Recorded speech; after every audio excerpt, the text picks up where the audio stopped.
Bienvenue pour un nouveau numéro de 76 le magazine tout en images du département de la Seine-Maritime. Je suis très heureux de vous accueillir ce mois-ci au Parc de Clères, un des 6 sites et musées gérés par le département.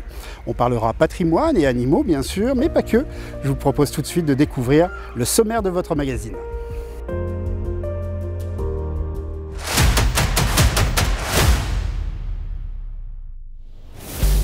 Au sommaire ce mois-ci, culture. Comme chaque année, le département de la Seine-Maritime organise Lire à la plage. Cette année, la thématique, en plus de la lecture publique, propose de participer à l'Inside Out Project, le portrait des lecteurs. Nous avons assisté au shooting spécial à la bibliothèque de Fécamp.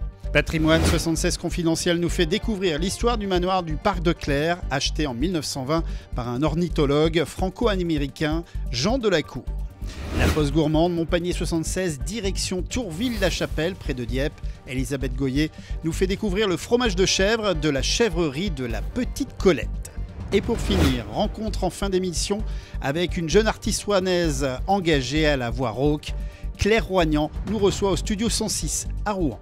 Rendez-vous à la fin du magazine pour un petit live.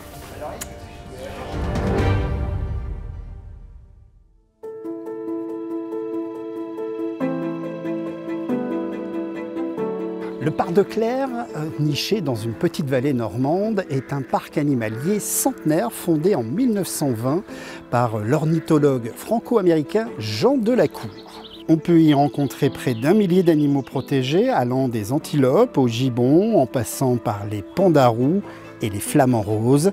C'est un lieu propice à la promenade et à la détente. Depuis quelques semaines, les choses ont changé au Parc de Clères, notamment les modalités de rentrée. En effet, on ne passe plus par cette cabane en bois emblématique, mais bien par ce nouveau pôle d'accueil que nous allons découvrir avec notre invitée Anne Dijon, la directrice de ces lieux. En attendant, je vous propose de découvrir un premier sujet lié à la cause nationale, la lecture publique. Le département de la Seine-Maritime organise chaque été l'opération Lire à la plage, avec un thème bien spécifique cette année, Inside Out Project, les portraits de lecteurs. Nous avons suivi ce shooting spécial à la bibliothèque de Fécamp.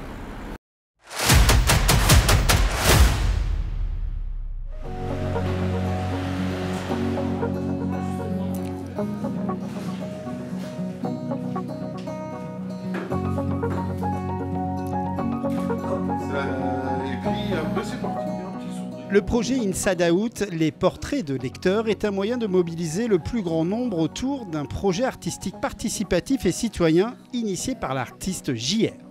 Plus d'une dizaine de personnes ont répondu à l'appel, des habitants et des habitués de la bibliothèque de Fécamp.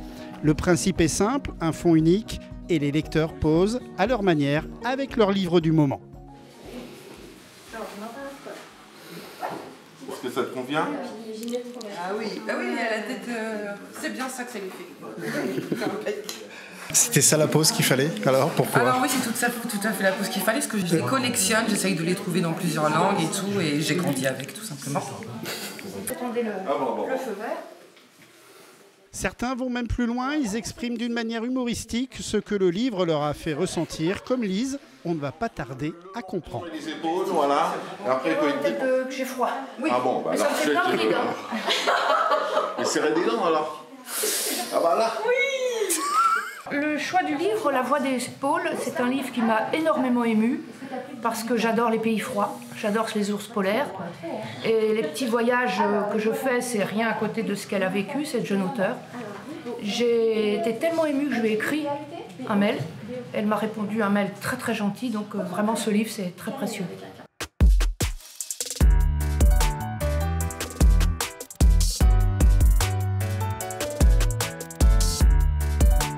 Sept communes de Lire à la plage ont participé à ce shooting spécial. Pour Fécamp, les portraits sortis au format 90 cm sur 1,30 m seront affichés début juillet sur le front de mer, juste avant le lancement officiel de Lire à la plage, le 9 juillet.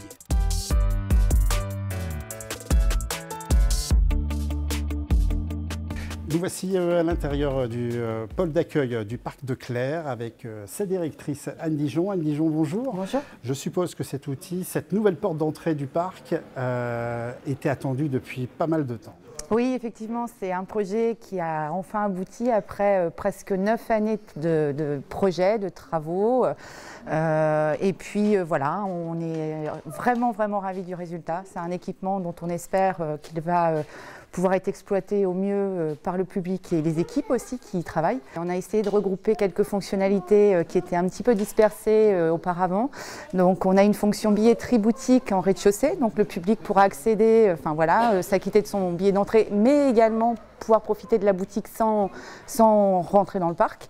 Et puis à l'étage, un espace mezzanine d'exposition temporaire et des salles éducatives pour les scolaires. Et un parvis arrière qui a carrément été aménagé et qui offre une nouvelle vue, en tout cas en début de visite, une vue qui n'est pas très connue du parc. Oui, effectivement, c'est une vue qui était un petit peu délaissée par les visiteurs avant, mais qui n'avait pas été valorisée non plus. Donc on a profité de ce projet de construction pour aménager tous ces abords, les paysagers.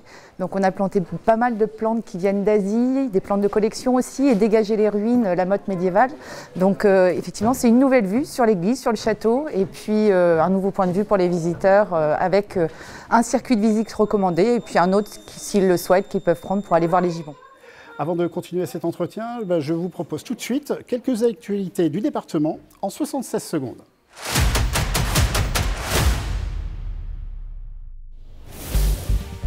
Avec ses 130 km de côte, le GR21 reste l'un des itinéraires préférés des Français.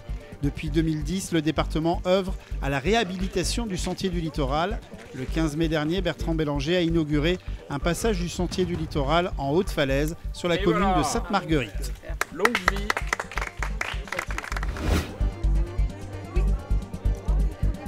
Pour une première, c'est une réussite. Le 5 mai dernier s'est tenu le premier forum de l'emploi au Stade Océane avec un partenariat gagnant entre le Havre Athletic Club et le département de la Seine-Maritime. Plus de 70 entreprises ont répondu présent avec plus de 3000 offres d'emploi. Tout ça au service de quoi? Au service de nos concitoyens les plus fragiles et les plus vulnérables qui sont en recherche d'emploi. Vous savez que dans le département de la Seine-Maritime, nous avons beaucoup de bénéficiaires du RSA. Nous avons cette ambition de pouvoir les accompagner, de les aider, de faire en sorte qu'ils rencontrent à un moment donné cet engouement que l'on observe ici sur le territoire du Havre. Allons enfants de la... Hommage et devoir de mémoire lors des commémorations de la fin de la guerre d'Algérie qui ont eu lieu à Rouen le 14 mai dernier. Après une cérémonie et un dépôt de gerbes au pied du mémorial, à l'hôtel du département de la Seine-Maritime, un spectacle rempli d'émotions était organisé par l'association du mémorial avec l'école de musique de Bois-Guillaume, Biorel, Isnoville.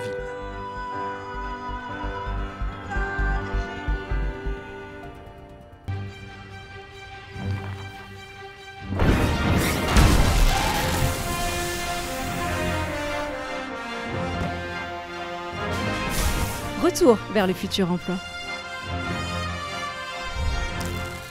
En Seine-Maritime, le département accompagne le retour à l'emploi.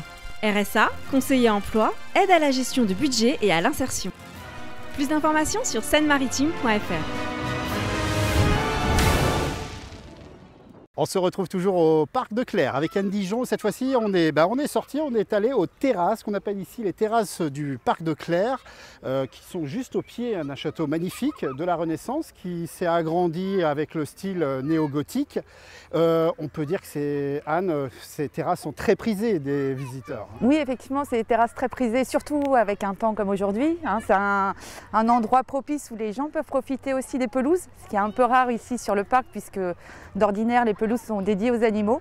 Donc c'est un espace qui est aménagé avec des transats. Les gens peuvent prendre un petit cocktail, un petit café, un petit thé et profiter et jouer comme on le voit ici avec les enfants et leurs familles. Et admirer, non pas des flamants roses, mais des flamants rouges de Cuba. Ouais, tout à fait. Alors les gens se trompent souvent. On a deux collections de flamants, les flamants rouges de Cuba qui sont devant les terrasses près qu'on voit là en fond.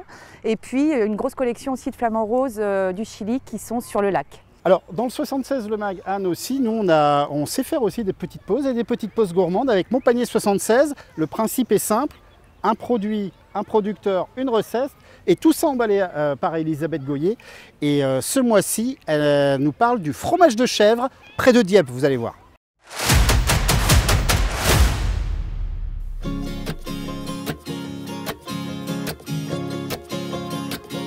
Alors aujourd'hui, nous allons à la rencontre de Cindy à la chèvrerie de la Petite Colette.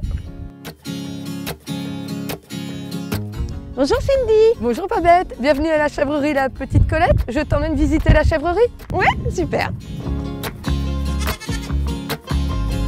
Et donc ici, tu as combien de chèvres exactement? Alors là, actuellement, nous trayons à peu près une 50aine de mères. Donc nous avons 2 races, donc les Saanen, les blanches. Donc là, on a une 40aine. Et ensuite, nous avons 8 alpines. Ça fonctionne comment? Tu fais combien de traites par jour? Ici, on a fait le choix d'être en monotraite. Comme ça, au moins, j'ai plus de temps libéré pour le labo, pour les livraisons et pour les marchés. Et tu fais quoi en fait comme gamme de fromages de chèvre? Donc, on a les fromages classiques, les fromages nature, donc qui se déclinent en fromage frais, mi-frais, mi-sec et sec. Après, nous faisons également des fromages cendrés. Des fromages aromatisés, donc on travaille à peu près une douzaine d'assaisonnements. En ce moment, ce qui est à la cote, c'est les fromages sucrés salés. Donc le chouchou de la maison, c'est le cœur de miel.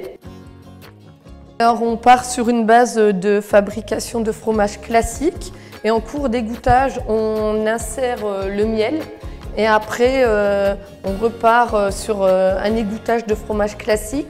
Et le miel en fait se diffuse sur tout le fromage.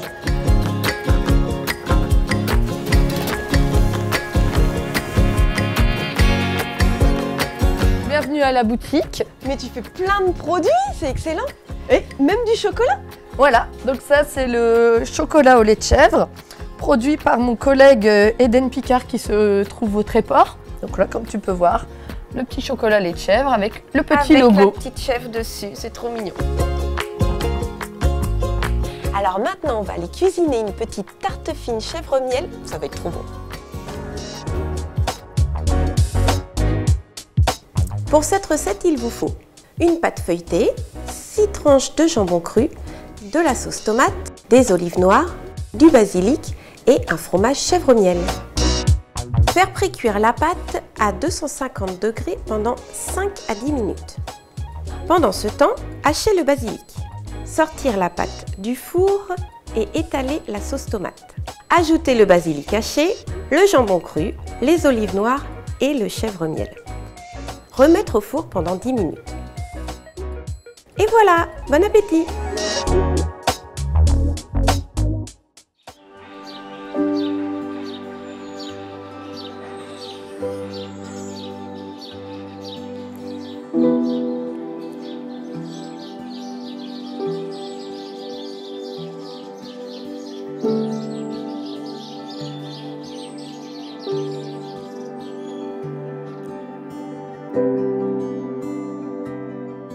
On se retrouve au parc de Clères et plus précisément dans la volière, on va dire la volière qui est non pas propriété de Fanny Autin, mais vous êtes spécialiste en tout cas des oiseaux.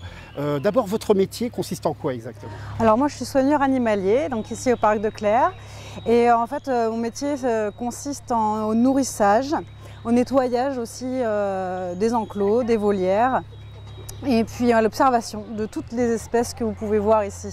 Alors justement, là, on voit, il y a différentes espèces. C'est quand même des espèces dites exotiques, hein, parce que moi, il y a plein d'oiseaux que je ne connais pas.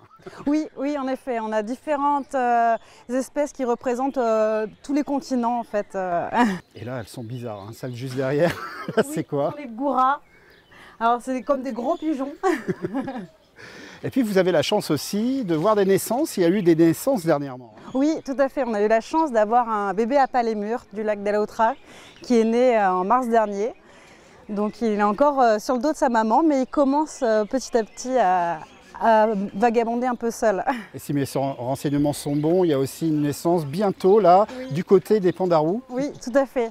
On attend avec impatience un bébé, 1 ou 2, pourquoi pas bébé Pandarou. C'est un métier qui vous passionne, je suppose. Bien sûr. C'est un métier qu'on fait avec passion, qui est très riche et c'est vraiment une chance de travailler avec tous ces animaux au quotidien. Merci beaucoup Fanny pour ces petits détails. Bon, bien sûr, ici c'est un endroit très prisé des visiteurs et je vais vous emmener, moi, quelque part, pas loin, dans le manoir qui a vu la naissance, on va dire, du parc de Clères, acheté en 1919 par Jean Delacour. Et on vous propose là de découvrir. Bien sûr, il n'est pas ouvert au public, mais nous, on nous a quand même ouvert les portes.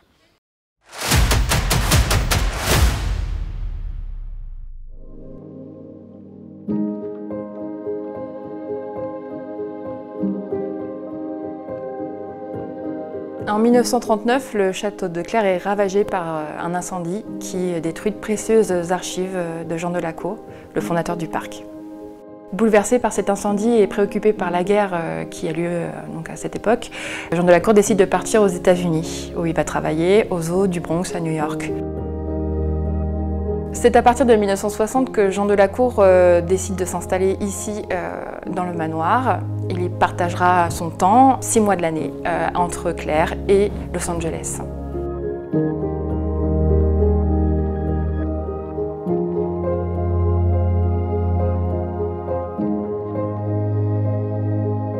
Donc c'est ici que Jean Delacour va s'installer après l'incendie de 1939. On est clairement dans la cohue, donc un bâtiment qui est attaché au manoir que l'on peut voir au parc de Clères. Et ce bâtiment, c'est un bâtiment du XIVe siècle, a été réaménagé au XVIe siècle, avec aussi des restaurations qui datent du XIXe siècle. C'est ici que Jean Delacour avait choisi de s'installer pour passer du temps et pouvoir écrire notamment ses mémoires qu'il va publier en 1966. Jean Delacour décide d'installer son bureau dans cette pièce. On est au rez-de-chaussée de la cohue et au premier étage, juste au-dessus pendant quelques temps, va vivre sa mère, avec qui il va partager beaucoup d'aventures et de voyages. Dans ce bureau, Jean Delacour va recevoir ses amis, continuer à faire vivre sa passion en écrivant notamment de nombreux articles, ses mémoires et sa correspondance que l'on a conservée aux archives départementales de la Seine-Maritime. À la demande de Jean Delacour, Henri Avray-Tipping, qui est architecte paysagiste, a installé 2 bassins sur ses terrasses et les a plantés d'iris et de nénuphars.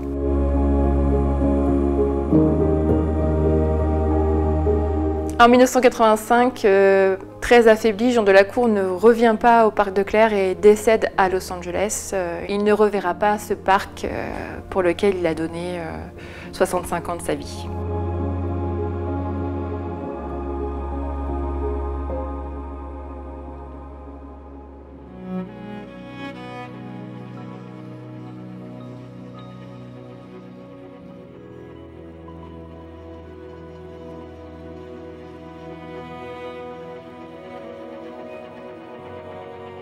Quelques belles images et ambiances de Pierre en Lumière qui s'est déroulé le 21 mai dernier, où près d'une 50aine de sites a participé, et dont bien sûr le parc de Clères, une ambiance nocturne qui permet de donner une autre vision, d'avoir une autre vision du parc. Avant d'aller rejoindre au studio 106 à Rouen notre artiste Claire Roignan, une chanteuse rouennaise engagée, je vous propose quelques dernières actus du département en 76 secondes.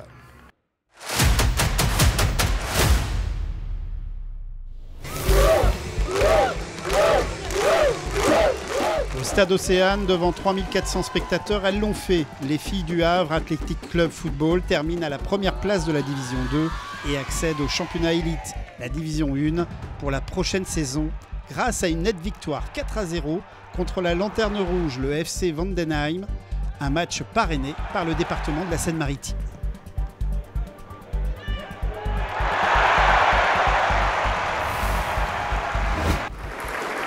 Investi sur le terrain sportif, le département mouille le maillot à l'approche des Jeux de Paris 2024.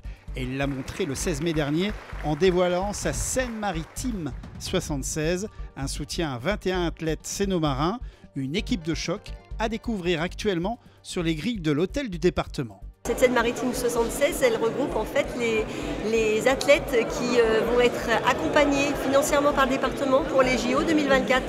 Très content, très fier d'accompagner nos athlètes de haut niveau et dans toutes les disciplines, que ce soit l'aviron en passant par la boxe, voilà. Donc on est très heureux. Le président de la Seine-Maritime, Bertrand Bélanger, accompagné du préfet de la région Normandie, Pierre-André Durand, et du maire du Havre, Édouard Philippe, ont procédé à une visite du chantier du nouveau collège Romain Roland au Havre. et notamment d'une classe témoin fraîchement livrée. L'opération de reconstruction du collège s'inscrit dans une démarche de haute qualité environnementale. Le département finance l'opération à hauteur de 19 230 000 € avec une aide de l'État de 5 millions d'euros.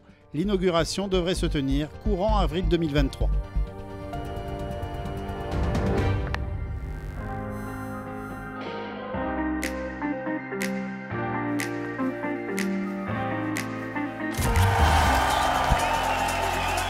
J'irai au bout de mes rêves. En Seine-Maritime, le département accompagne les jeunes dans leurs projets. Plus de 60 dispositifs pour accompagner nos jeunes au quotidien. Information et sensibilisation, aide à l'installation, projets citoyens et personnels, formation. Plus d'informations sur seinemaritime.fr. Comme promis, on se retrouve en fin de ce magazine avec une artiste fantastique, Claire Roignan, une artiste engagée. Vous êtes rouennaise. Qu'est-ce qui vous inspire le plus en fait dans vos chansons ? Je suis très éclectique, donc j'écoute beaucoup de choses. Je n'ai pas d'inspiration très précise. J'aime beaucoup le rap, j'écoute du rap américain, du rap français. Les femmes m'inspirent pour écrire aussi, donc la société m'inspire beaucoup. Donc voilà, c'est un mélange de tout ça.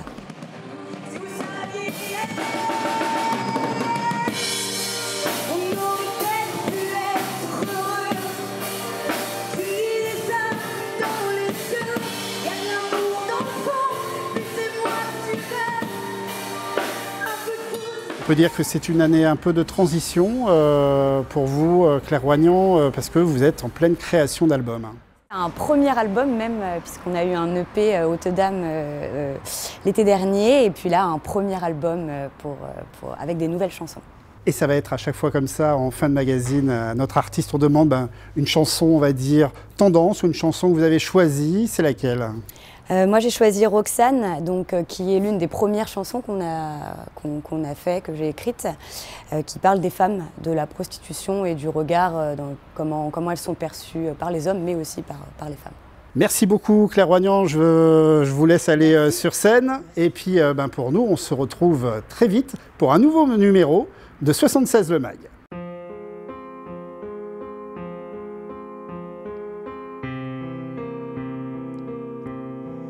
Roxane, Roxane, avec ou sans douceur, elle dévoile ses formes et cache son cœur à tous ces hommes pour qui elle est distraction. Pour un peu de chaleur, un peu de passion.